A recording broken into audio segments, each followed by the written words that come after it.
पुरुषोत्तमम आप सभी को रानंदित जय गुरु। आज हम लोग चर्चा करेंगे शिष्ट ठाकुर अनुकूल चंद्र जी की एक मुसलमान गुरु भाई के साथ जो चर्चा हुई उस विषय में।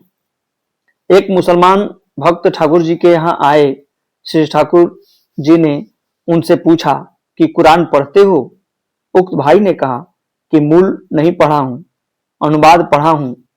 स्नेहपूर्वक श्री ठाकुर ने कहा कि कुरान खूब अच्छी तरह से पढ़ना, कुरान पढ़ना खूब अच्छा है, उसे रोज पढ़ोगे।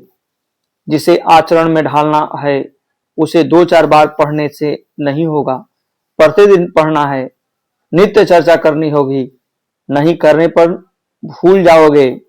अरबी भाषा सीखना अच्छा है जिससे मूल कुरान को पढ़ सको। अनुवाद में मूल की सभी चीजें नहीं पाई जाती हैं।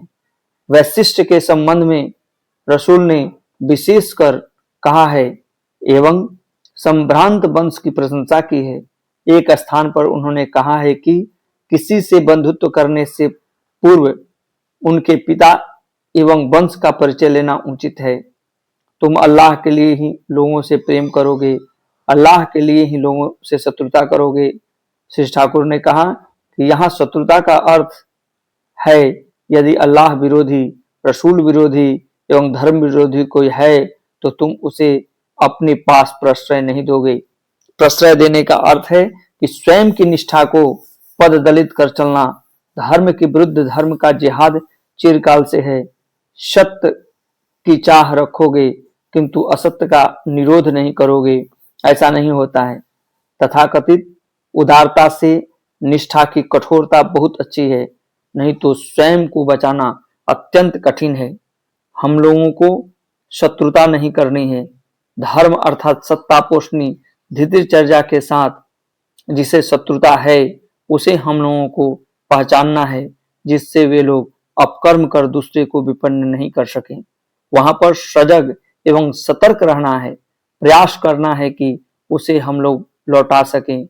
अल्लाह के ऊपर निर्भर करने का अर्थ है अल्लाह का शाश्वत नीति विधि का पालन कर क्रम में उनकी इच्छा को आगे कर चलना। प्रश्न किया गया कि हम लोगों के देश में इतने प्रॉफिट प्रेरित पुरुष आए हैं लेकिन हम लोगों की दुर्दशा कम नहीं हुई, क्यों?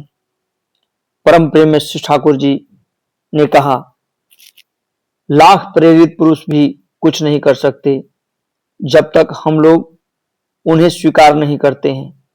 स्वीकार करने का अर्थ है अपना बना लेना, उनका चलन चरित्र स्व वैशिष्ट अनुयायी अपने भीतर मूर्त करना। मौखिक स्वीकार करने से चरित्र रंजित नहीं होता है। हम लोग नहीं समझते हैं कि सभी प्रेरित पुरुष एक ही हैं, एक की ही अभिव्यक्ति है।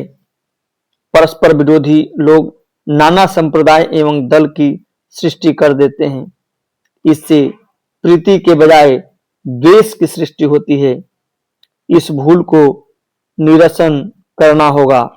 जब वे आते हैं तब सभी लोगों का उन्हें सहयोग मिलना चाहिए, जिससे वे अपने मिशन उद्देश्य को फुलफिल पूर्ण कर सके। उनका उद्देश्य है सभी की सत्ता को पोषण देना एवं उन्नयन करना। आलोचना प्रसंग पंचम खंड पृष्ठ संख्या 57। जय गुरु।